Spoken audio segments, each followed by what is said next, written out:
하나님의 말씀은 에스겔 11장 13절에서 21절입니다.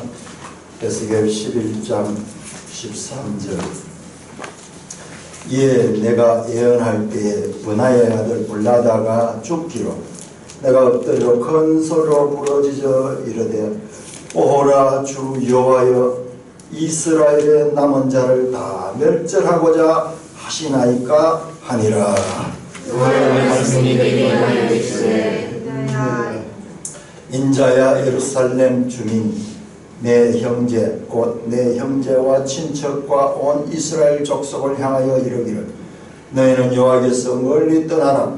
이 땅은 우리에게 주어 기업이 되게 하신 것이라 하였나니 그런즉 너는 말하기를 주 여호와의 말씀에 내가 비록 그들을 멀리 이방인 가운데로 쫓아내어 여러 나라에 흩었으나 그들이 도달한 나라들에서 내가 잠깐 그들에게 성서가 되리라 하셨다 하고 너는 또 말하기를 주 여호와의 말씀에 내가 너희를 만민 가운데서 모으며 너희를 흩은 여러 나라 가운데서 모아내고 이스라엘 땅을 너희에게 주리라 하셨다 하라. 그들이 그리로 가서 그 가운데의 모든 미운 물건과 모든 가증한 것을 제거하여 버릴지라.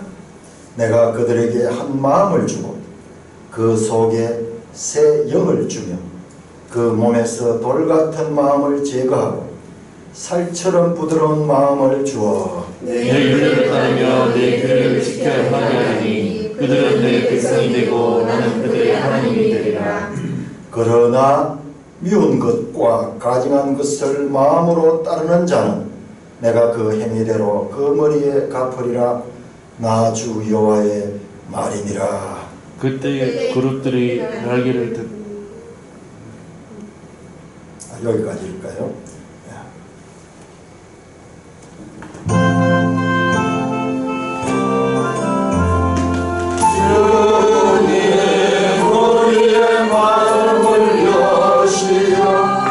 말씀을 깨닫게 하옵소서. 아멘. 우리가 지난주에 읽었던 말씀은 에스겔 8장에서 12장까지인데 특별히 8장에서 11장까지는요 이게 한 달락입니다. 한 달락입니다. 자, 8장 3절 한번 봅시다. 8장 3절 8장 3절에 보면은 그가 손 같은 것을 펴서 내 머리털 한 모순을 잡으며 주의 영이 나를 들어 천지 사이로 올리시며 하나님의 환상 가운데 나를 이끌어 예루살렘으로 가다. 지금 에스겔은 이 갈대아 땅, 저 바벨론 먼 곳에 있는데 순간으로 주의 영이 우리 데살로니가 할 때 끌어올리듯이 에스겔이 이끌려서 예루살렘으로 순간적으로 도착해버려요. 순간 이동입니다.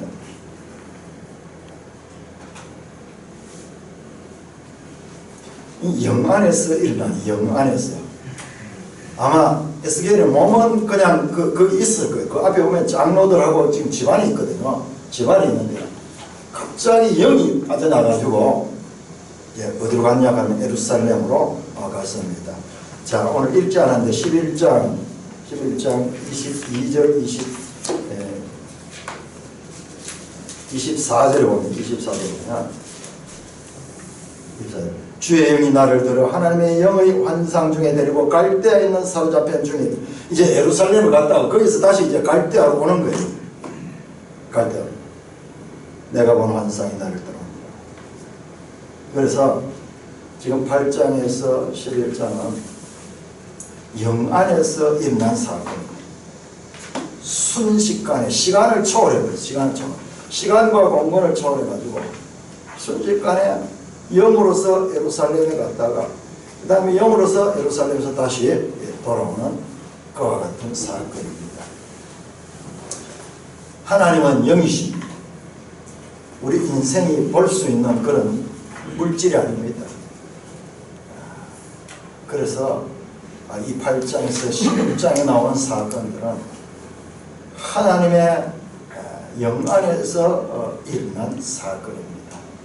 그러니까 분명히 역사 가운데서 일어난 일이지만 역사를 초월한 시간과 공간 가운데서 일어났지만 사실은 그 시간과 공간을 초월한 그와 같은 사건입니다. 이해가 안 되죠? 시간 속에서 이 공간을, 우리 사람은 이 시간의 제한을 받고 공간의 제한을 받고 여기서 저까지 가려고 하면 오랜 시간 동안 출발해서 도착이 됩니다. 돌아오려 해도 마찬가지입니다. 그런데 이 공간과 시간이 압축이 되어버려요. 그냥 한 장 속에 있는 것 같아요. 마치 이 책의 이 표지와 뒷면까지 하나같이 된 것처럼 이렇게 우리가 이해할 수 없는 시간과 공간이 나옵니다. 자, 이거는요, 성경의 하나님의 속성이에요. 나는 알파와 오메가요, 처음과 마지막이요, 시작과 마침이라. 이 이야기가요, 하나님을 계시할 적에 마치 요한계시록 가면은 후렴구처럼 나옵니다. 알파, 오메가. 알파는 영어로 치면 A예요. 오메가는 제일 마지막 글자입니다. 그래서 알파, 오메가. 이게 하나예요. 처음과 끝이 아니에요. 그래서 처음과 마지막으로 시작과 마침. 우리는 시작과 마침은 떨어져 있고 알파와 오메가는 떨어져 있는데 이 하나님 앞에서는 이게 개념이 바뀌어버립니다. 오늘 현대 물리학, 전체 물리학의 개념에서 블랙홀 같은 이런 것들이 나오는데 이런 차원이에요. 뭔가 공간이 접어져 버려요. 공간이 접어져 버리면서 상상할 수 없는 그와 같은 이 시공간의 체험이 우리 에스겔 8장과 11장에서 나왔습니다. 에스겔은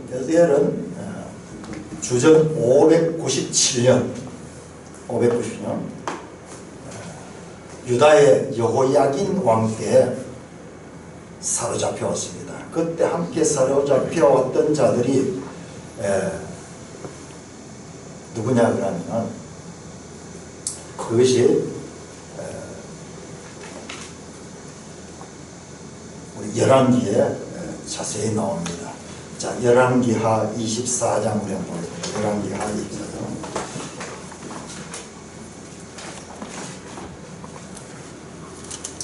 열왕기하 24장.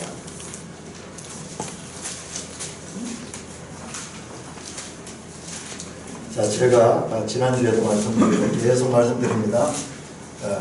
신약 성경의 서신서는 사도행전과 연결해서 읽어야 된다. 사도행전은 신약의 역사서다. 역사서와 서신서가 연결되어 있다. 그래서 데살로니가 전후서는 사도행전 17장 1절에서 10절까지 그 내용과 연결해서 읽으면 그것이 쉽게 풀어진다. 마찬가지로 구약 성경의 이 선지서는 역사서와 항상 연결되어 있습니다. 그 역사서와 분리된 선지서만 봤기 때문에 우리가 이게 왜 이런 말이 나오는지를 감을 잡지 못했던 거예요. 자, 열왕기하 24장 9절에서 17절까지 이 내용이 쭉 나오는데, 자, 언제냐 그러면 12절에 보면은 24장 12절에 때가 나옵니다. 유다의 유다왕 여호야긴이 그의 어머니와 신복과 지도자들과 내시들과 함께 바벨론 왕에게 나가매 왕이 잡으니 때는 바벨론 왕 8개라. 이게 바벨론 왕의 배 포로로 잡혀간다는 거예요. 포로로 잡혀간다는 거예요. 자, 바벨론 왕 8째 해가 지금 나왔습니다. 바벨론 왕 8째 해가 지금 포로로 잡혀간 대로. 자, 지도책 한번 보겠습니다. 지도책 217쪽 217쪽에 보면은 바벨론 제국의 역대 왕이 나옵니다. 지금 여기에 나오는 바벨론 왕은 누구냐 하면 두 번째 나오는 느부갓네살 왕입니다. 그럼 느부갓네살이 왕이 된 지 605년에 시작이 됐으니까 이게 기원전이니까요. 기원전은 계산을 이제 오히려 앞으로 내려가야 되죠. 근데 이 왕이 된 지 8째 해니까는 605 빼기 8 하면 언제냐면 BC 597년이요. 597년. BC 597년에 포로로 잡혀갔다고 되어 있습니다. 자, 이 책을 펴는 김에 여러분들 217쪽 도표를 보시면 거기에 느부갓네살 해서 중요한 사건 해가지고 BC 605년 갈그미스 전투에서 쭉 나오면서 그 밑에 갈로가 나오죠. 그 698에서 97 되어 있죠. 그 고치세요. 598입니다. 598. 제가 이 출판사에 참 전화를 해가지고 이 책을 지난번 다시 또 주문했죠. 그래서 오자가 많더라 이러니까는 지금까지 여러 판을 내가지고 오자가 전혀 없습니다. 그렇게 이야기를 하더라고요. 자신있게 그렇게. 왜냐하면 책을 내보면은 오자가 있으면 독자들이 자꾸 오자 그렇게 나오는데 여기 오자는 제가 지금 이 책에서 오자를 지금 뒤에 다 못 오는 거인데요.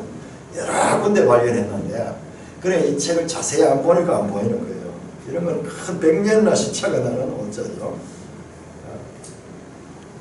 나중에 이제 이걸 다 정리해가지고 출판사에다 메일로 보내주세요. 참 좋은 책인데요. 자, 그렇게 연도가 나옵니다. 그때 사로잡혀간 자이 누구냐는 14절에 보니까요.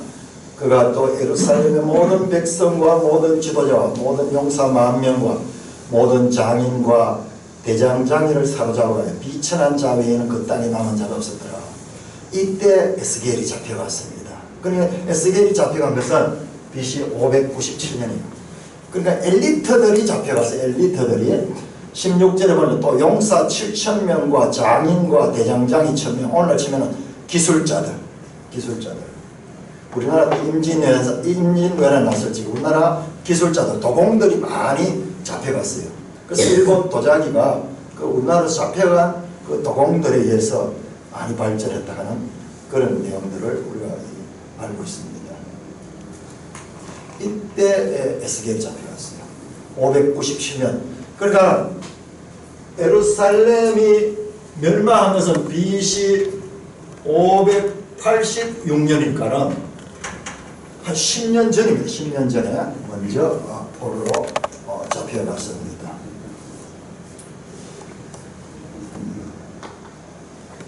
자, 우리 이 에스겔 1장 2절 보시면요. 여호야긴 왕이 사로잡힌 지 5년. 여호야긴 왕이 사로잡힌 지 5년. 자, 597년 사로잡혀갔죠. 그러니까 에스겔서는 사로잡힌 지 5년이니까는 여기에서 5년을 빼면은 593년 또는 내지 592년이에요. 1년 시차는 항상 요 차이가 납니다. 597년이라고도 이야기도 하기도 하고 이러는데 그 1년 시차는 항상 나옵니다. 그래서 에스겔서가 기록된 것은 593년을 보고 자, 우리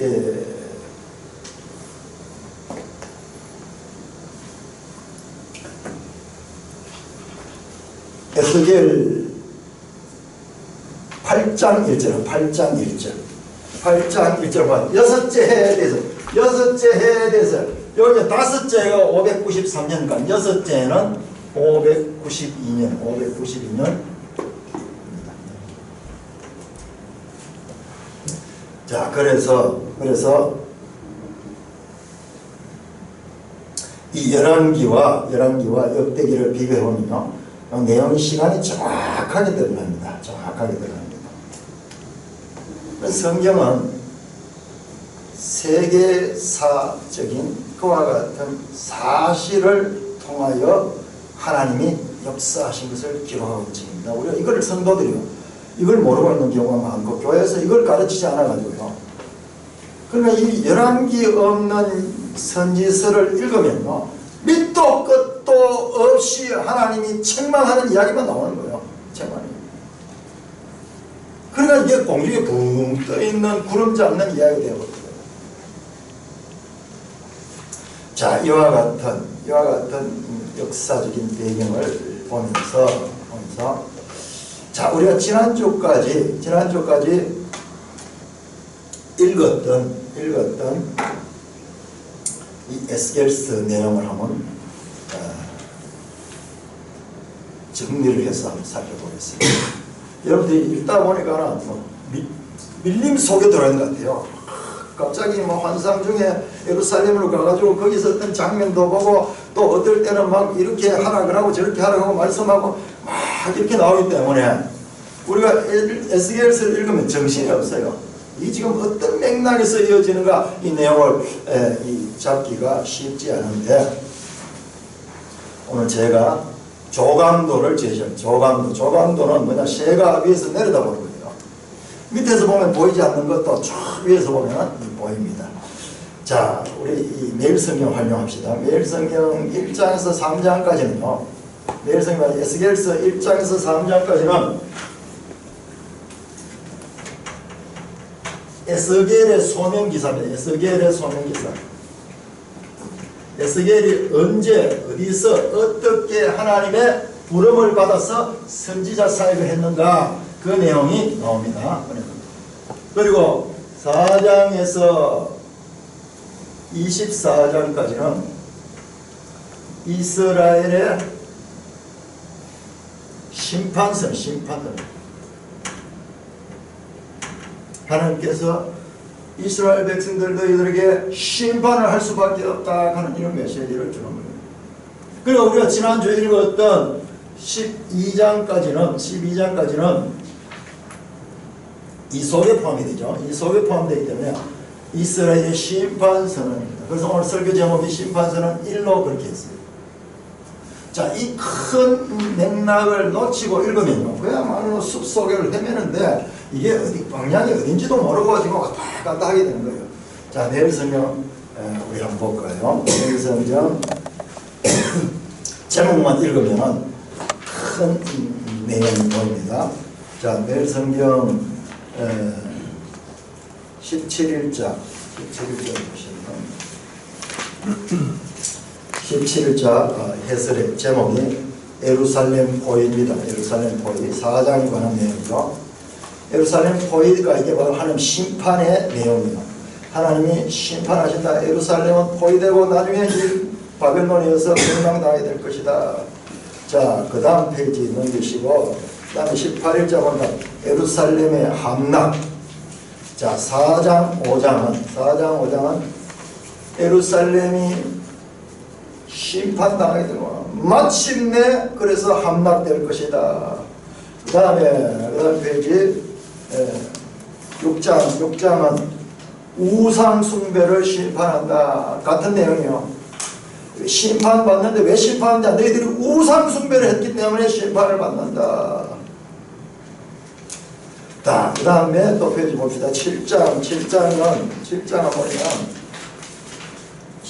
21장 임박한 심판. 마찬가지예요. 심판이 임박했다. 그 다음 페이지 21장 약탈당하는 예루살렘이 심판을 당해서 이제 모든 것을 빼앗기고 약탈당한다. 같은 내용입니다. 그 다음에 8장, 우리 지난주에 봤던 8장에 에스겔을 들어가지고 하나님께서 이 예루살렘 성소로 데려가는데 성소 안에서 그게 우상숭배가 본격적으로 하나님이 계시는 성소 안에서 우상숭배가 적극적으로 행해진 걸 보고 이 장면은요, 이스라엘의 총체적인 타락을 보여주는 그림이에요. 하나님이 심판하지 않을 수 없는 그와 같은 형편이다 하는 것을 확인시켜주는 그와 같은 장면입니다. 자, 9장은 보니까는 9장은 성소에서 시작된 심판하되 이제 성소에서부터 심판한다. 그 다음에 10장은 성전을 떠나시는 하나님이 이 우상숭배 가득한 이 예루살렘 성전을 떠나가십니다. 지성소에서 이 현관에서 다시 동문에서 다시 감람산으로 우리 에스겔을 읽으면 그걸 발견해야 돼요. 쫙 하나님의 영이 쫙 이렇게 떠나가는 장면이, 점진적으로 떠나는 장면이 나옵니다. 11장 악한 고관들에게 임할 심판 받되 악할 고관들에는 이와 같은 심판을 받는다.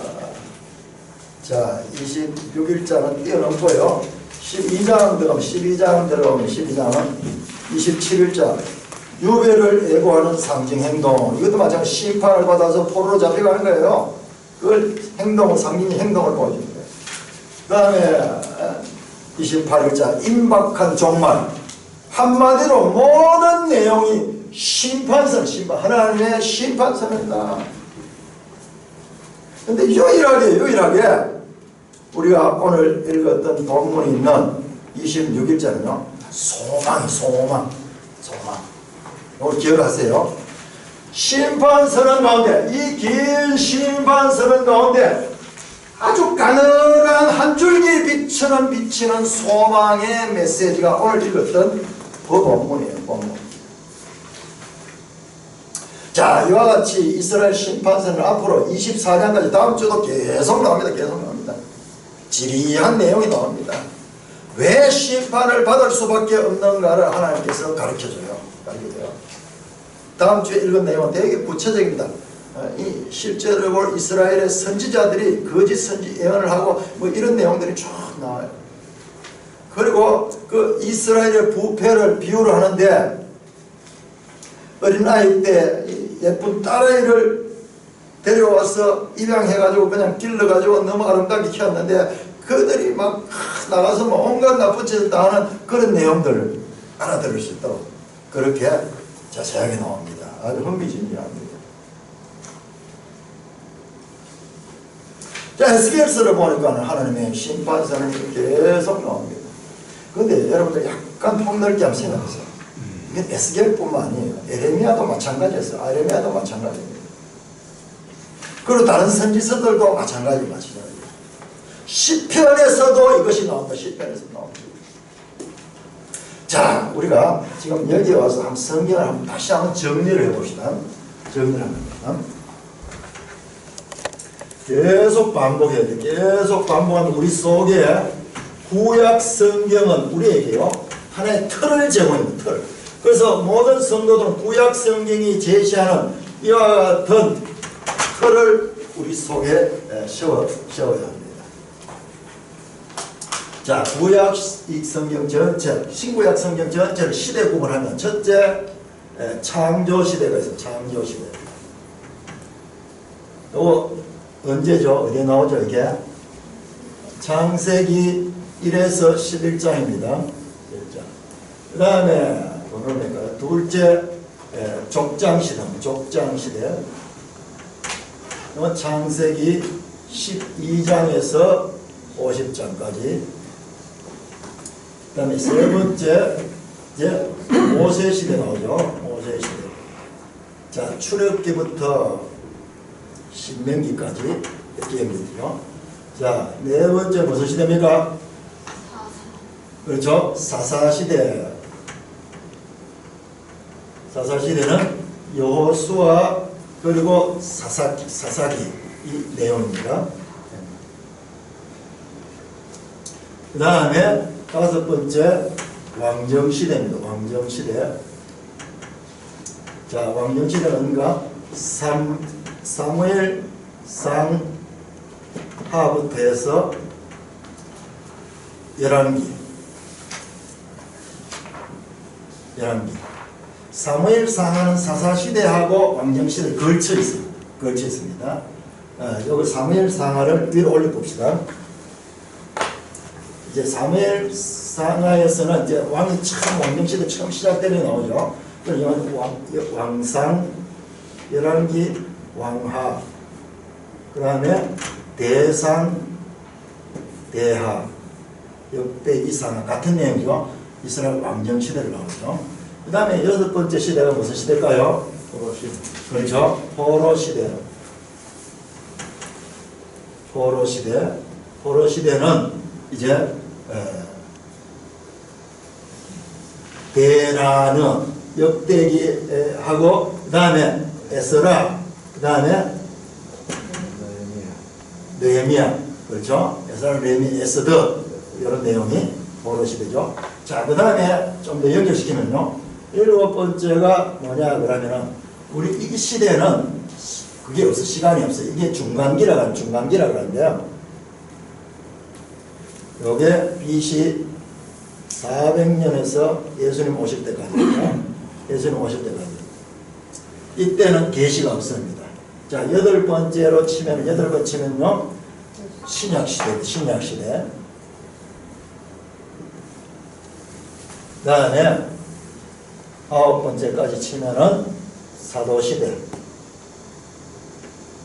우리 성경의 모든 역사가 여기에 다 포함이 됩니다. 여기에 다 포함이 됩니다. 자, 그런데 우리가 보고 있는 이 내용들은요, 어디에 해당되냐 하면, 여기 연도도 한번 생각해볼까요? 창조시대는 우리가 연도를 알 수가 없고요. 족장시대는 BC 2000년입니다. 2000년에서 1900년입니다.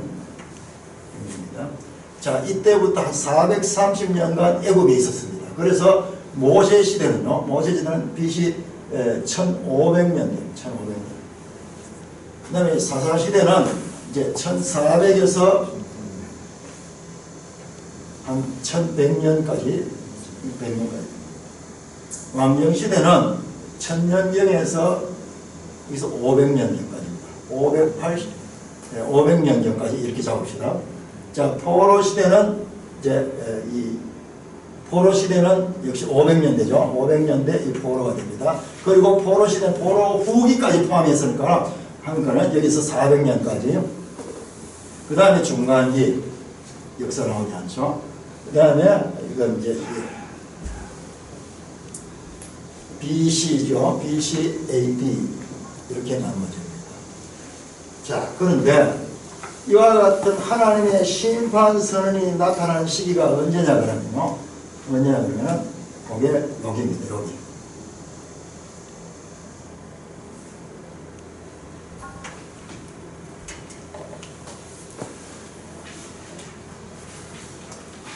약 1000년간, 역 1000년간.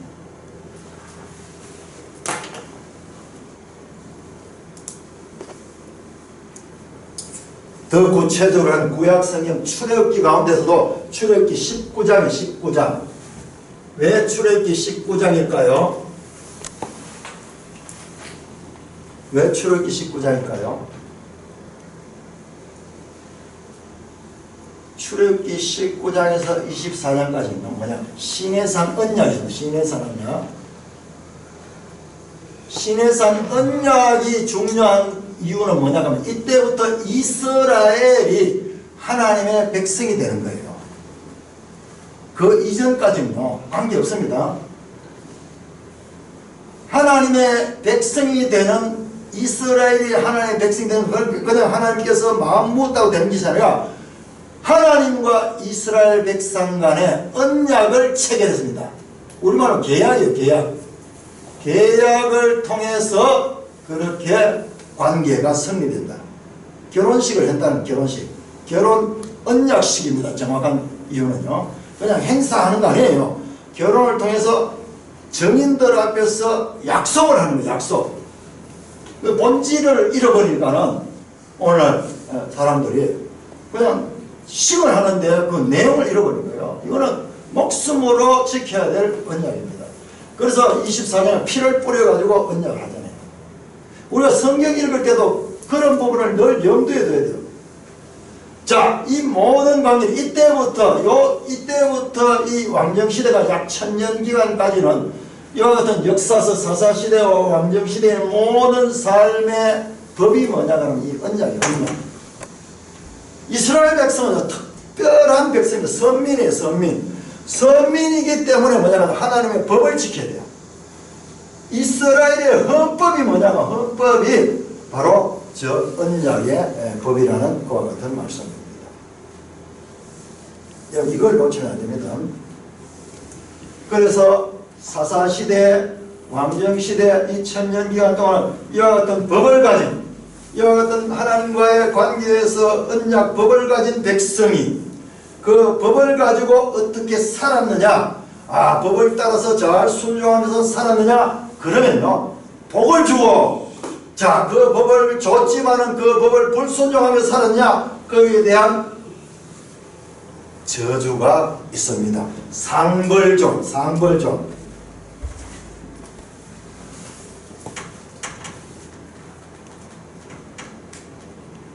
반드시 모든 언약을 체결한다는 제일 끝에는요, 상벌조항이 있습니다.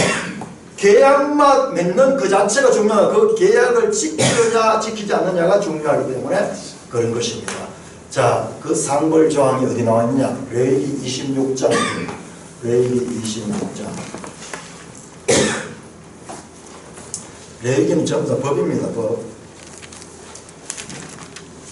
이게 지금 언약법이에요. 언약법. 그냥 십계명만 있는 것이 아니라 자세히 보면 모든 위생법, 그 다음에 이 채무법, 그리고 이 토지법, 모든 법들이 지금 다 나와 있어요. 제사법 할 것 없이 다 나와 있습니다. 자, 그렇게 하고 난 다음에 26장에 가면은, 상과 벌 조각이 나오면서 상과 벌 조각. 자, 26장 3절 같이 읽습니다. 시작. 너희가 내 규례와 계명을 준행하면 내가 너희에게 철다라 비를 주고 그 땅은 사물을 내고 밭이 들면 나무는 열매를 맺다 복받는 이야기가 쭉 나옵니다. 자, 14절 읽습니다. 시작. 그러나 너희가 내게 청종하지 않으면 이 모든 명령을 준행하지 않으면 내 규례를 멸시하고 내 마음에 내 법도를 싫어하며 내 모든 계명을 준행하지 않으면 내 언약을 배반하고 준행하지 않을게. 이렇게 명확합니다. 그때 오는 저주의 조항이 뒤에 쫙 나옵니다. 뒤에 쫙 나옵니다. 이런 본문은 너무너무 중요한 거예요. 우리 지난번 모세오경을 공부한 사람들은 우리가 이런 부분을 철저하게 배웠어요. 그리고 여러분들 성경이 잘 이해되지 않는 것은요, 기초가 안 되기 때문에 그런 거예요. 모세오경 구약성경과 신구약성경을 이해하는데 기초석이에요. 기초석. 그래서 이걸 따로 깊이 공부를 해야 돼요. 상벌조항이요. 모든 법을 주고 난 다음에 마지막으로 준행하느냐 그렇지 않느냐. 자, 신명기 28장 거예요. 신명기 28장.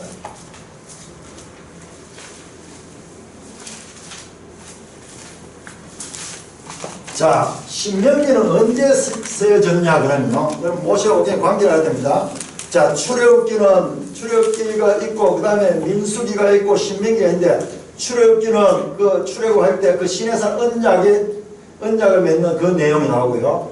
그 다음에 민수기는 그 언약 백성들이 그 명령을 가지고 이제 광야로 이동하는 내용이에요. 광야에서 일어나는 일이 민수기고요. 그 다음에 신명기는 이제 광야를 거쳐가 40년이 지나가지고 이제 약속의 땅인 가나안 땅에 들어가기 직전에 가나안 땅을 내려다보면서 모압 평야에서 준 모세의 설교가 신명기다. 그러니까 지금까지 앞에서 나왔던 이 광야 생활이라든지 출애굽할 때 그 내용들을 다시 회고하는 내용이 나오고요. 신명기입니다. 자, 그런 다음에 그러니까 신명기는 이제 모세오경의 마지막 부분이에요. 그 마지막 부분의 마지막에 신명기 28장이 나와요.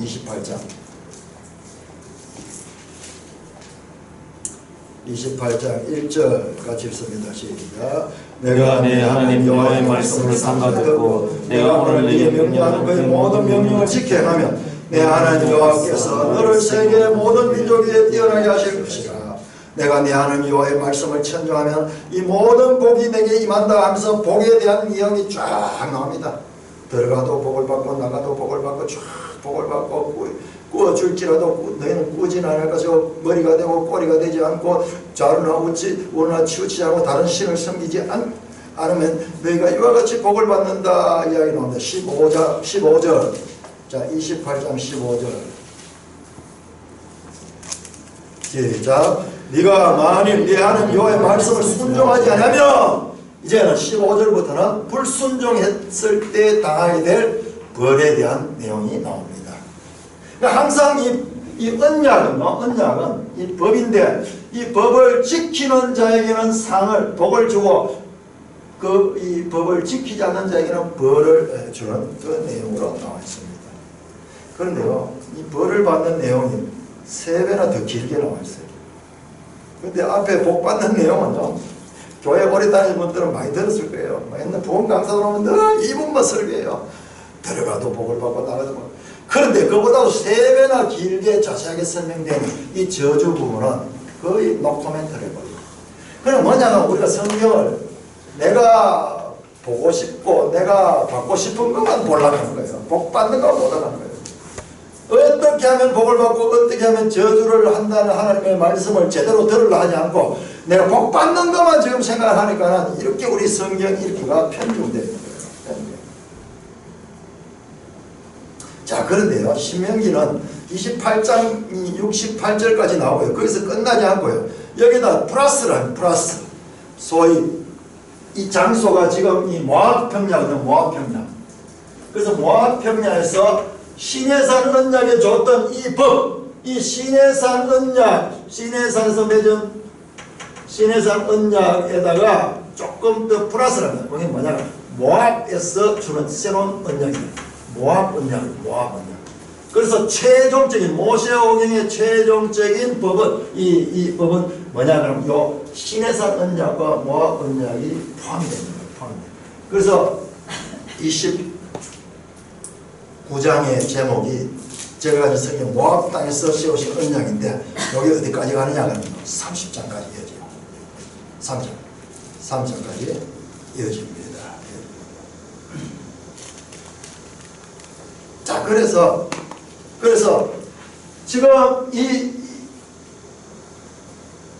지금 우리가 보면 이 에스겔에서는 왕정시대의 마지막 때예요. 왕정시대의 마지막 때. 그럼 왜 왕정시대의 마지막 때에 하나님께서 심판선을 하는데 이 하나님의 심판선은 그냥 하는 것이 아니라 바로 이와 같은 법, 언약의 법을 기준을 통해서 순종했느냐 불순종했느냐에 따라서 결과적으로 불순종했기 때문에 이 불순종에 대한 벌은 뭐냐 그러면 나라를 빼앗기는 거예요. 나라를 빼앗기는. 그게 이 벌조항에 자세히 나와 있습니다.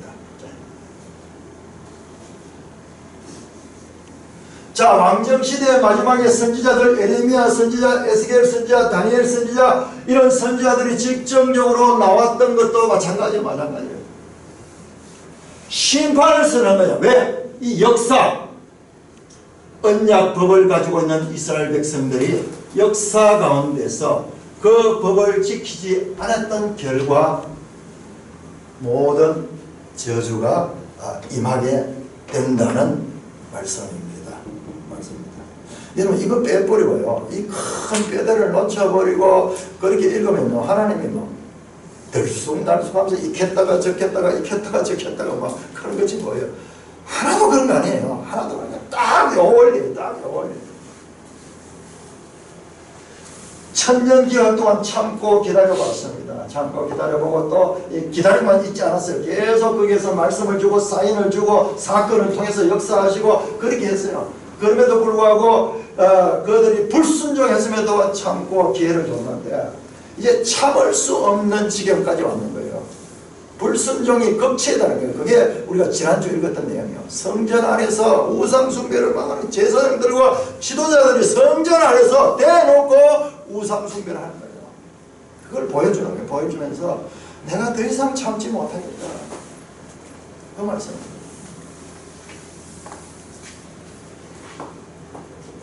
이 모든 역사서 모세 시대와 사사 시대와 이 왕정 시대의 이 역사서 가운데서 이 언약 백성의 법을 순종했느냐 불순종했느냐에 따라 결과적으로 불순종했기 때문에 이와 같은 심판 선언이 된다. 그러니까 성경에 나오는 선지자들에 나와서 하는 이 심판 선언은요, 여러분들 뭐라고 들었냐면 항상 이걸 생각해요. 이 앞에 나왔던 이 모세 시대의 시내산 언약과 또는 모압 언약과 연관해서 봐야 됩니다.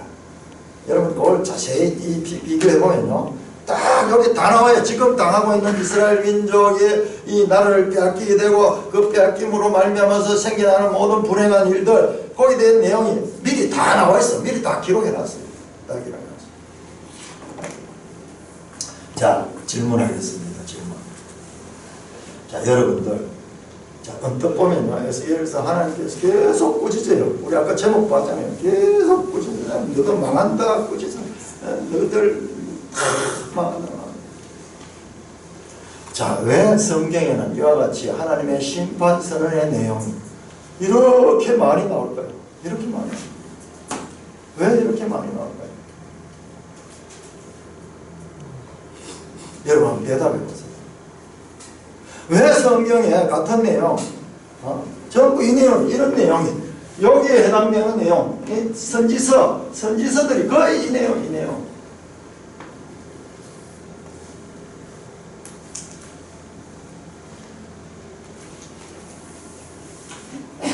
왜 계속 반복하면서 이와 같은 특별히 선지서 안에서 하나님의 심판 선언이 반복되고 있겠습니까? 여러분들 한번 생각해 보세요. 하나님 심판하는 것이 취미일까요? 여러분 여기에서요 우리 조금 생각을 깊이 해야 돼요.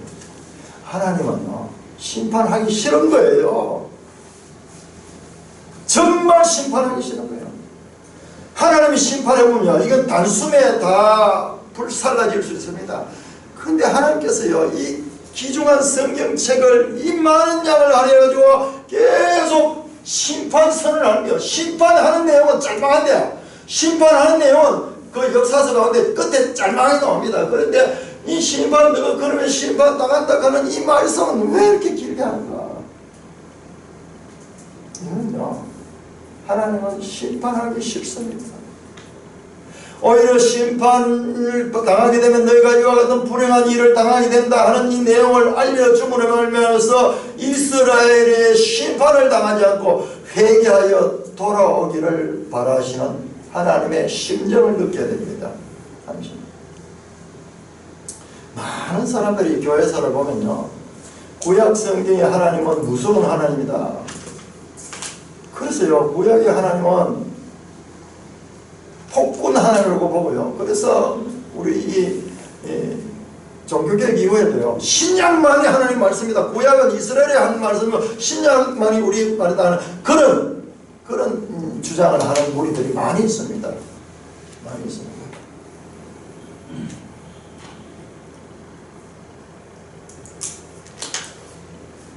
그런데 심판서는 이렇게 길고 반복되어 나오는 것은요 하나님의 심판하시기 싫어하는 그와 같은 것. 이스라엘 백성들을 깨우쳐서 심판의 불이 내리지 않기를 원하시는 그 하나님의 심정을 나타냅니다. 너 그러면 망한다. 그러면 크게 다친다. 그러지 마라. 제발 그러지 마라. 제발 부탁이야. 그러지 마라. 하나님이 지금 업소하는 거예요. 무릎 꿇고 이놈들아 그러지 마라. 제발 좀 그러지 마라. 내가 사정한다. 그러지 마라. 이걸 읽어야 돼요. 아니, 하나님 전지전능하시고 무소불위하신 하나님 참으로 만군의 여호와 하나님 이스라엘 백성 하나쯤은 그냥 없애버리는 것이 뭐 대수되겠어요. 그런데 이 많은 성리의 분량을 통해 가지고 심판 선언을 이렇게 말씀하시면서 왜 심판할 수밖에 없는가 이놈들아 그러면서 계속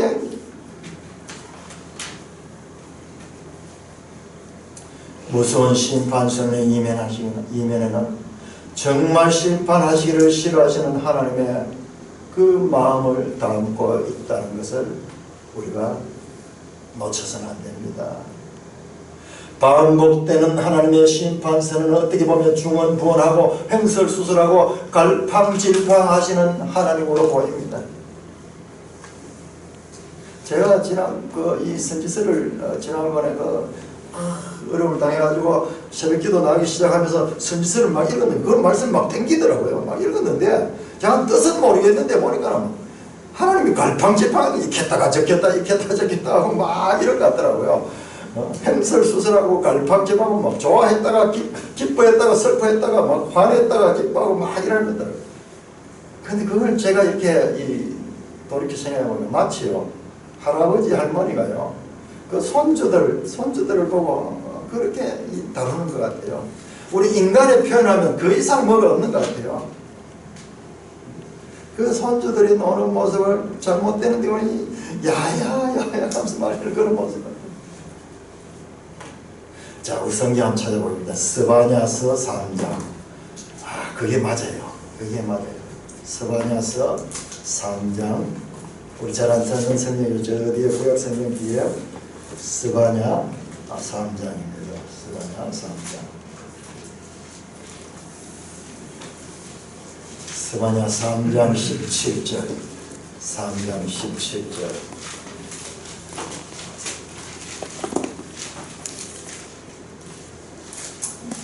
스바냐서 3장 17절. 우리 같이 한번 읽을까요? 시작. 너희 하나님 여호와가 너희 가운데 계시니 그런 구원을 베푸실 전능자이시라.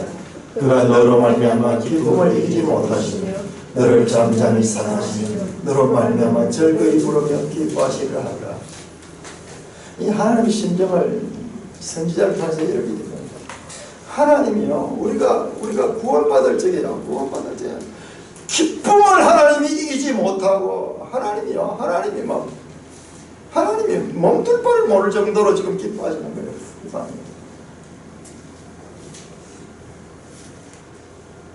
너로 말미암아 기쁨을 이기지 못하고 너를 잠잠히 사랑하시며 너로 말미암아 즐거이 부르며 기뻐하시라. 이 하나님의 심정이에요. 그런데요, 이 못난 인간들이요, 구약의 하나님, 무서운 하나님, 심판의 하나님, 나쁜 하나님, 그 하나님은 구약 하나님 싫어. 하나님이 통탄하는 하나님의 심정이 느껴져요. 17권의 선지서를 통해 말씀하는 하나님의 말씀의 공통주제가 뭔지 아십니까? 공통주제가 한 가지로 딱 집약됩니다. 슈브.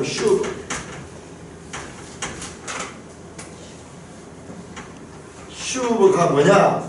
돌아오라, 회개하라, 돌아오라. 이 말씀. 사랑하는 사람들과 형제자매, 이제 구약을 대할 적에 이 하나님의 관점에서 구약을 대할 수 있기를 주님의 이름으로 축원합니다. 우리 하나님 말씀을 깊이 모르면요, 늘 오해하고 억해하는 거예요. 내 보고 싶으면 보고 조금만 귀에 거슬리는 소리 하면 덕실하는 거예요. 자, 두 번째로 왜 이렇게 하나님의 심판 선언을 길게 말하실까? 이건요, 더 궁극적이고 더 본질적이고 더 깊은 내용입니다. 고린도전서 10장에 보면 사도 바울이 이렇게 말합니다. 나중에 한번 찾아보세요. 이 구약에 나오는 이 모든 사건들이요, 너희에게 본복이었다. 교회 시대의 본복이다. 본복.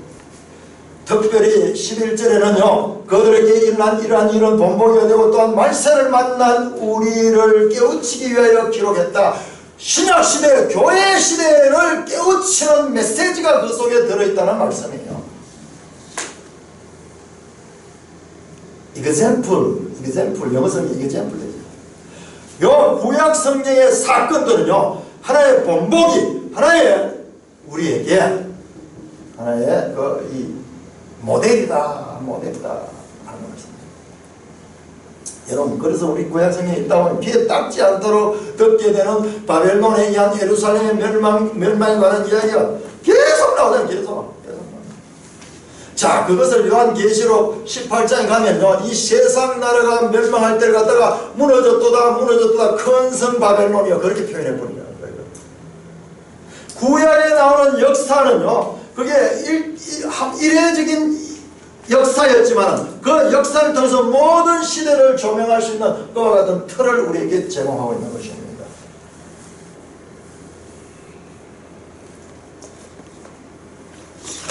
자, 오늘 제가 말씀드리고 싶은 거는요, 우리 아까 읽었던 9장 8절 다시 한번 찾아보세요. 9장 에스겔 9장 보니까 성찬하면서 그렇게 보았던 말씀인데, 에스겔이 하나님 앞에 이렇게 말합니다. 이스라엘의 남은 자를 모두 멸하려 하십니까? 모두 멸하려 하십니까? 자, 11장 13절 다시 또 이 말씀이 나옵니다. 반복해서 나옵니다. 11장 13절 오호라 주 여호와여 이스라엘 남은 자를 다 멸절하시고자 하니라. 여기 9장 8절과 11장 14절에 둘 다 감탄사 나옵니다.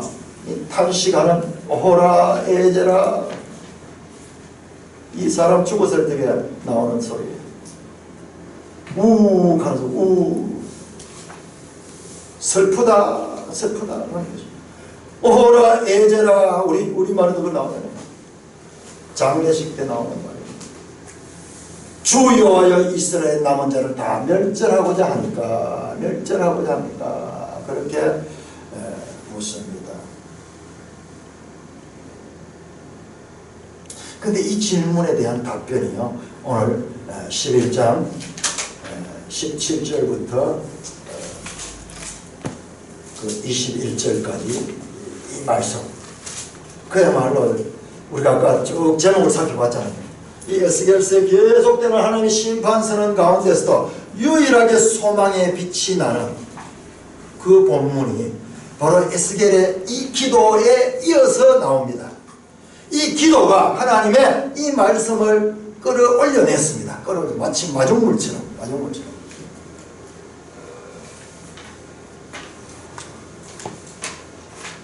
제가 그렇게 생각을 했어요.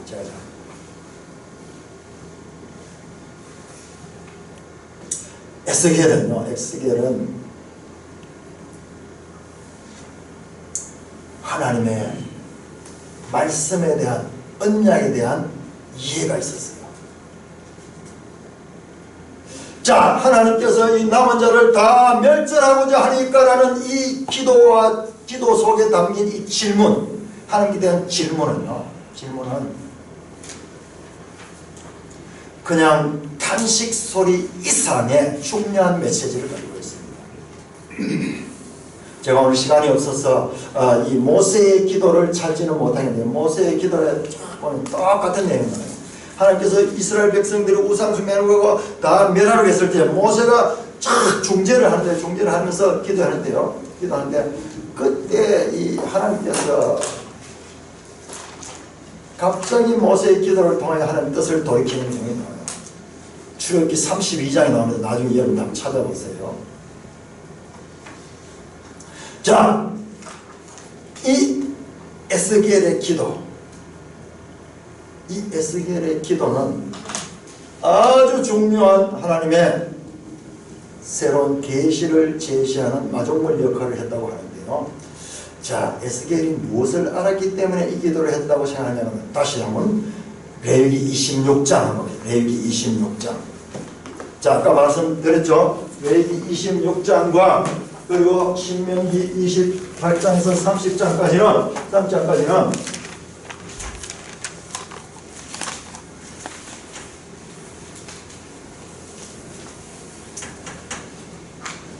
하나의 언약에 대한 그와 같은 이 상벌 조항이 들어있는 것이라는 거죠. 자, 레위기 26장 44절 같이 읽습니다. 시작. 그런즉 그들의 원수의 땅에 있을 때 내가 그들을 내버리지 아니하며 미워하지 아니하며 아주 멸하지 아니하고 그들과 맺은 내 언약을 폐하지 아니하니 나는 여호와 그들의 하나님이 되리라. 자, 여러분 중요합니다. 자, 불순종했죠. 그래서 불순종에 대한 심판으로서 벌을 받습니다. 그 벌을 받는 내용이 쭉 나오는데요. 근데 요 44절에 가면요, 보세요. 그런즉 그들의 원수들의 땅에 있을 때, 여기 포로로 잡혔을 때 아닙니까? 포로로 잡혔을 때. 그때 어떻게 하냐? 내가 그들을 내버리지 아니하며 미워하지 않으며. 자, 벌로 인해서 포로로 잡혀왔죠. 근데 그 포로로 왔을 적에 그들을 내버리지 않고 미워하지 않고 아주 멸하지 않습니다. 심판이 없는 것은 아니지만 아주 멸하지 않는다. 완전히 씨를 말려버리는다. 아주 멸하지 않는다는 것은요, 뭐가 있냐? 여기에 멸망 가운데도 남은 자가 있다는 거예요. 남은 자가 있다는 암시가 여기에 나와 있습니다. 심판은 받습니다. 형벌을 당합니다. 그럼에도 불구하고 아주 멸하지 않은 것이 뭐냐면 내 언약을 폐하지 않는다. 이게 하나님의 약속이에요. 심판은 분명히 있습니다. 그럼에도 불구하고 아주 멸하지 않는 것이 하나님의 약속 속에 들어있습니다. 그러니까 심판에 의한 이 포로기는 자세히 하나님의 법에 보면은 그 상벌조항한테 벌은 있지만은 그러나 저 벌로 인해서 아주 완전히 멸망시키지는 않는다는 희망이 그 속에 있습니다. 에스겔이 기도한 것은 이 말씀을 붙들고 기도한 거예요. 하나님, 남은 자를 다 멸하시겠습니까? 하나님, 남은 자가 다 멸하는 건 하나님의 약속과 다르지 않습니까? 지금 그 기도를 하는 거예요. 그 기도를. 하나님께서 이스라엘의 죄악에 대한 심판을 선언할 때 에스겔은 하나님의 언약을 붙들고 기도한 것입니다. 우리가 이 구약 저 앞에 모세 오경을 모르면요, 이게 진짜 무슨 말인지 모릅니다. 무슨 말인지. 왜 에스겔이 지금 이 말씀을 붙들고요, 아주 멸하지 않게 되고 지금 다 멸할 것 같습니다. 하나님, 이러면 아주 멸하지 않은 그 약속과 다르지 않습니까? 이스라엘의 범죄에는 심판을 피할 수 없지만 하나님의 아주 멸하시지 않겠다는 약속으로 인해 구원의 소망이 있다는 것을 에스겔은 믿었습니다. 제가요, 이 에스겔의 이 기도 속에 이와 같은 이 레위기 26장 44절 아주 멸하지 않겠다는 여기에 대한 믿음을 가지고 있었다는 것을 제가 이 생각이 들었는데요, 이게 본문에서도 확인했어요. 에스겔 20장 17절에 보면 내용입니다. 그러나 내가 그들을 아껴서 광야에서 멸하여 아주 없이 하지 아니하노라. 아주 없이 하지 아니하는 20장 17절의 말씀이 나옵니다.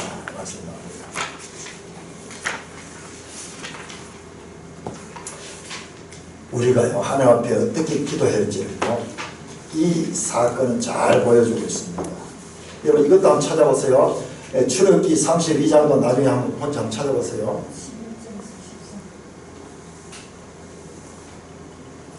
어떻게 기도할 적에 하나님께서요, 갑자기 아무 소리 않고 하나님의 뜻을 돌이킵니다. 하나님의 뜻을. 이거는요, 하나님의 뜻을 돌이킨 게 아니고 사실 자세히 보면 하나님께서 이렇게 기도하기를 원하고 계신 거예요. 우리는요,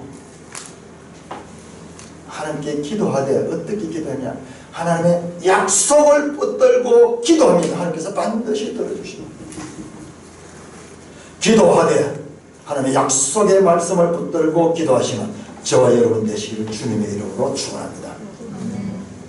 자, 신명기 30장 다시 돌아갑니다. 신명기 3장. 여러분들 성경책을 가지고 신명기 30장을 펴시고요, 그 다음에 매일 성경도 펴셔가지고 이 두 개, 매일 성경은 에스겔 지금 11장 이 부분을 11장 17절에서 21절을 펴놓고요, 이 두 개를 좀 비교를 해보겠습니다. 자, 신명기 30장은 아까 말씀드렸죠, 이 시내산 언약 플러스 호렙 언약, 모압 언약 표시되는 시내산 언약 플러스 모압 언약, 그 최종법이에요. 마지막이니까 지금 이제 시내산 언약에서 이제 마지막 가나안 땅에 들어가기 직전에 준 이 언약입니다. 이 언약. 여기 지금 30장에 나옵니다. 30장에 나옵니다. 자, 30장 한번 교도하겠습니다.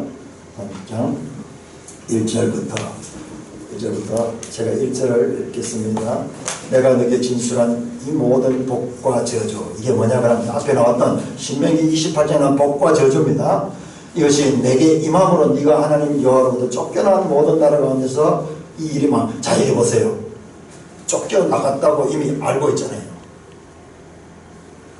네가 포로로 잡혀간 그 나라 가운데서 이 일이 마음에서 기억나는 거예요. 그 포로로 잡혀간 데서 하나님 말씀이 기억나는 거예요. 자, 2절 읽으세요. 시작. 또한 내 자손이 내 하나님 여호와께로 돌아와 내가 오늘에게 명령한 것을 온전히 따라 마음을 다하고 뜻을 다하여 여호와의 말씀을 청송하며. 비록 이 쫓겨갔지만 거기에서 회개합니다. 3절. 내 하나님 여호와께서 마음을 돌이키시고 너를 긍휼히 여기사 포로에서 돌아오게 하시되 내 하나님 여호와께서 흩으신 그 모든 백성 중에서 너를 모으시리니 내 쫓겨난 자들이 하늘나라에 있을지라도 내 하나님 여호와께서 거기서 너를 모으실 것이며 거기서부터 너를 이끄실 것이라. 내 하나님 여호와께서 너를 내 조상들이 차지한 땅으로 돌아오게 하사 내게 다시는 그것을 차지하게 하실 것이며 여호와께서 또 내게 선을 행하사 너를 내 조상들보다 더 번성하게 하실 것이며 내 하나님 여호와께서 내 마음과 내 자손의 마음에 할례를 베푸사 너로 마음을 다하여 뜻을 다하여 내 하나님 여호와를 사랑하게 하사 너로 생명을 얻게 하실 것이며 거기까지만 우리 한번 보겠습니다. 지금 신비한 말씀입니다. 신비한 말씀. 말씀을 끝까지 봐야 돼요. 자, 아주 멸하지 않는다고 레위기는 간단하게 나왔는데 이 신명에 아주 멸하지 않고 어떻게 하시겠다는 아주 멸하지 않는 대신에 그들을 어떻게 구원하시겠다는 하나님의 뜻이 발전적으로 제시되고 있습니다. 자, 구원 계시의 발전성, 제가 아무리 힘주어서 강조해도 부족함이 없는 거예요. 성경을 이해하는 데서는 이건 기본 원리예요. 레위기에서는 아주 멸하지 않는다만 나와 있지만은 이 마지막 모세오경의 마지막 그 책인 신명기에서는 그 아주 멸하지 않는 그 부분에 대해서 집중적으로 소개하거든요. 집중적으로 소개하고. 그런데 자세히 보시면요, 이 회개하는 것, 돌아오는 거라든지 이 모든 것이요, 주체가 누구냐? 여호와께서요. 네 하나님 여호와께서, 네 하나님 여호와께서, 네 하나님 여호와께서, 네 하나님 여호와께서.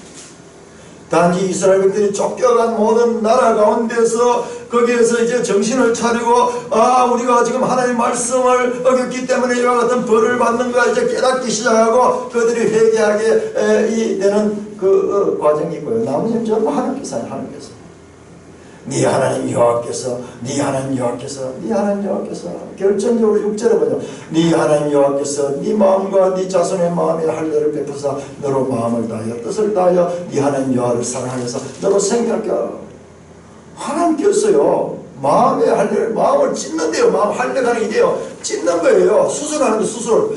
마음 가죽을 베어가지고 그 속에다가 하나님께서 영을 줘가지고 그 속에서 스스로 자원해서 살아간다. 이때까지 법을 줘도요, 그 법을 지키지 불순종했어요. 불순종했어요. 이제는 하나님께서 법을 스스로 자원해서 지킬 수 있는 마음에다가 새로운 일을 하겠다는 것입니다. 자, 에스겔 11장 19절 17절에서 21절까지 다 요 내용을 또 압축해놓은 거예요. 자, 이 부분은 마음을 보세요. 19절, 11장 19절 시작. 내가 그들에게 한 마음을 주고 그 속에 새 영을 주며 그 몸 속에서 돌 같은 마음을 제하고 살처럼 부드러운 마음을 주어 내 율례를 따르며 내 규례를 지켜 행하게 하는 거예요. 누가? 내가. 하나님이 하세요. 하나님이 하세요. 여러분들 신명기 30장에 나오는 이 내용과 지금 에스겔 11장에 나오는 이 내용은 정확하게 일치합니다. 신명기 30장의 이 말씀은 앞으로 일어날 일에 대한 예언으로서 주어졌고, 지금 에스겔 11장 17절에서 21절 말씀은 그 예언이 어떻게 성취되는가, 성취되는 그런 측면에서 지금 선포되고 있는 것입니다.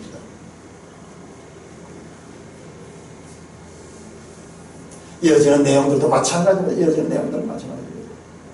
11절부터 제가 읽겠습니다. 내가 오늘 내게 명령한 이 명령은 네게 어려운 것도 아니고 먼 것도 아니라 하늘에 있는 것이 아니니 이르기를 누가 위하여 하늘에 올라가 그 명령을 우리에게도 가지고 와서 우리에게 들려 행하게 하라 할 것이 아니요 바다에 있는 것도 아니다. 어디 있냐 14절 오직 그 말씀이 내게 매우 가까워서 네 입에 있으며 마음에 있으며 네가 이를 행할 수 있느니라. 이 말씀이 우리 속에 있다. 우리 속에. 이게 로마서 10장에 인용되는 말이에요. 로마 10장에.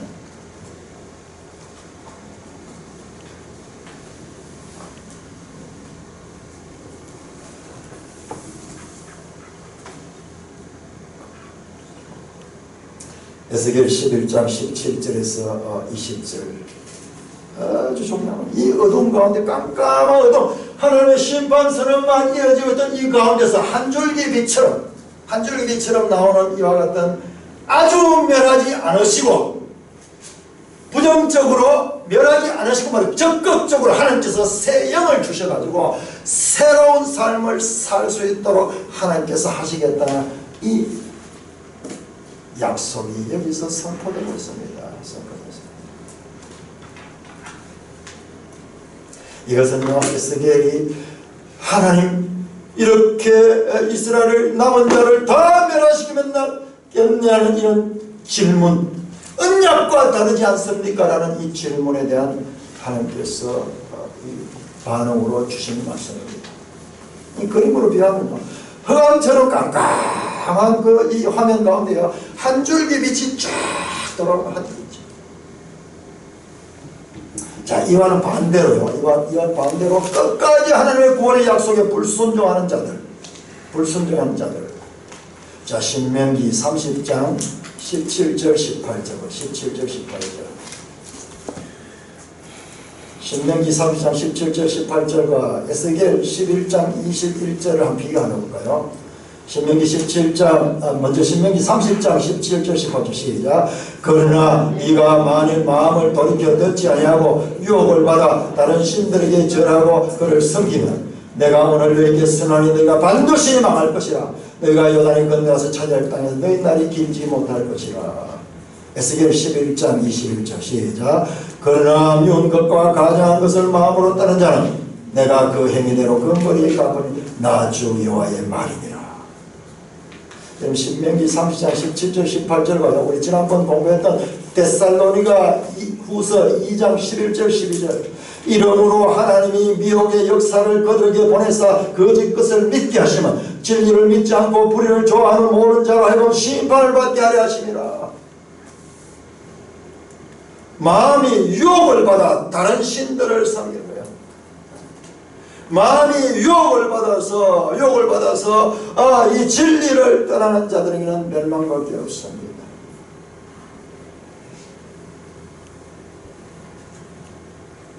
에스겔의 중보 기도로 인하여 포로가 되어 징계는 받지만 아주 멸하시지는 않으시고 포로에 회개하는 자들을 통한 하나님의 구원 역사에 대한 비전이 지금 오늘 에스겔 11장 17절에서 20절까지 제시되고 있습니다. 이 깜깜한 어둠 가운데 에스겔의 기도, 하나님 이스라엘의 남은 자까지 다 멸하시겠습니까? 라는 이 하나님의 언약에 기반한 이 기도입니다. 이 기도는 하나님의 구원 계시에서 놀라운 뜻을 제시하는 그와 같은 기회가 되었습니다. 이게요, 자세히 보면 에레미야서 31장에도 새 언약에 대한 말씀이 주어지고 다니엘 9장에도 이게 나와요. 집중적으로 포로기의 선지자들에게 정말 성경에서 가장 중요한 구속사의 비밀들이 이때 다 계시됩니다. 심판선언 가운데, 이어지는 심판선언 가운데 그 어두운 말씀들 가운데도 불구하고 아주 멸하시지 않고 그들을 통하여서 하나님께서 다시 구원의 이 소망을 말씀하시고 있다는 것입니다. 그리고 이것이 신약으로 연결되면 상상하지 못하는 상상입니다. 제가 슬쩍 제목 말씀드릴게요. 요한복음 3장에서 예수님께서 말씀하시되 네가 거듭나야 되겠다 하는 말을 네가 알지 못하느냐. 디고데모 거듭난다는 게 무슨 말인지 몰랐어요. 여러분, 거듭나는 게 뭐지 아십니까? 거듭난다는 것이 바로 지금 이 말씀이에요. 이 말씀. 새 영을 준다는 말씀입니다. 에스겔 11장 17절 나오는 이 새 영을 주신다는 말. 예수는 요한복음 3장에서 이렇게 말씀합니다. 살리는 것은 영이니 육은 무익하니라. 내가 너게 거듭나야 하겠다는 말을 이상히 읽지 마라. 예수님의 그 말씀은 여기 이 에스겔 이 말씀에 기반하고 있는 것입니다. 요한복음 6장 63절에 이렇게 말하면 내가 너에게 이런 말이 영이요 생명이니, 말씀이 영이고 생명이니 이 말씀으로 살아난다는 이 말씀, 요한복음의 말씀. 여러분, 그리고 요한복음 14장에서 16장 다락방 이 강화에서 말씀하시는 핵심 보혜사 성령을 보내준 것도 지금 이 이야기와 연결이 됩니다. 뿐만 아니라 사도행전 2장의 오순절날에 이미 이르니 성령이 임해서 교회가 탄생되는 그 놀라운 사건도 여기에 연결됩니다. 고린도후서 3장 사도 바울이 너희는 새 언약의 일꾼하고 말씀하신 그 모든 것도 지금 이 본문과 연결됩니다. 우리가 지난번 공부한 히브리스에 나오는 8장에서 9장에 나오는 그 새 언약에 관한 내용도 전부 여기에 연결됩니다. 여기에. 저 구약 모세 오경과 그리고 이 선지서와 그리고 신약 성경과의 이 구원 계시의 연결성과 발전성이 이것을 통해서 하나님께서 하나님의 뜻을 우리에게 계시하고 있는 것입니다. 사랑하는 형제 자매, 오늘 저는 구약 성경의 중요한 주제인 하나님의 심판선을 가지는 두 가지 의미를 말씀드렸습니다. 첫째는 당대 이스라엘 백성들, 기원전 6세기 이스라엘 백성들의 구원을 위한 하나님의 애끓는 사랑의 호소가 이 심판선으로서 나타났다는 것을 배웠습니다. 두 번째는 더 중요하고 저와 여러분들에게도 적용되는 것으로서 모든 시대 모든 장소의 하나님의 백성들을 위한 하나님의 구원의 경륜을 제시하는 것입니다. 이를 통해 유한한 인간으로서는 알 수 없는 무한하신 하나님이 누구신가를 간접적으로 제시하고 있습니다. 우리 유 집사님 질문했던 그 질문에 대한 답이 또 여기 나옵니다. 성경책이 왜 이렇게 두껍고 왜 이렇게 복잡한가? 지금 그 내용. 왜 그런지 아주 중요한 이유가 있는데 하나가 이 부분이요. 우리가 단지 우리의 구원에 만족할 것은 이 구원하시는 하나님이 누구신가를 이모저모로 알 수 있는 정보들을 지금 이스라엘 역사를 통해서 우리에게 제시해주고 있는 것입니다. 구약 성경 특히 선지서에 나타난 하나님의 심판선은 그 백성들을 심판하시겠다는 표현에도 불구하고 그와는 반대로 하나님이 그 백성들을 아무도 심판받지 않고 구원에 이르시기를 원하시는 그 하나님의 애타는 심정을 반영하고 있음을 우리는 알아야 됩니다. 이게 성경이에요. 이게 성경. 그냥 표피적으로 읽어서는요, 이 뜻을 알 수 없습니다. 마음을 다하여 성품을 다하여 뜻을 다하여 이 구약 성경과 신약 성경 전체를 통하여 이 나타나는 하나님의 그 뜻을 통하여 참된 하나님의 심정을 우리가 알 수 있습니다. 에스겔서에 나타나는 하나님께서는 이 땅에 교회가 없어서가 아니라 하나님의 뜻을 제대로 아는 교회를 지금도 간절히 찾으신다는 것을 알고 하나님의 말씀으로 살아가는 산돌교의 모든 지체가 되시기를 주님의 이름으로 축원합니다. 하나님 아버지, 은혜를 감사합니다. 가장 절망적인 상황에서 참으로 그 마음이 낮아지고 그 귀를 열게 하셨어. 그때 인간으로서는 알 수 없는 하나님의 지혜에 속한 계시의 말씀을 통하여 소망을 주심을 감사드립니다. 우리가 이 땅에서 살아감에 있어서도 하나님께서 그때 우리가 힘들어하고 아파하고 절망하고 있을 그때 가까이 찾아오셔서 우리의 영의 눈을 개안시켜 주시고 영의 귀를 뚫어 주시고 우리의 마음을 찢으시고 그 하나님을 모셔드릴 수 있는 마음을 허락하시고 여기까지 인도해 주신 그 하나님, 에스겔의 구약 성경에 계시된 그 하나님과 동일함을 확인하며 하나님께 영광과 존귀와 찬송을 드립니다. 예수님의 이름으로 감사하며 기도드리옵나이다. 아멘.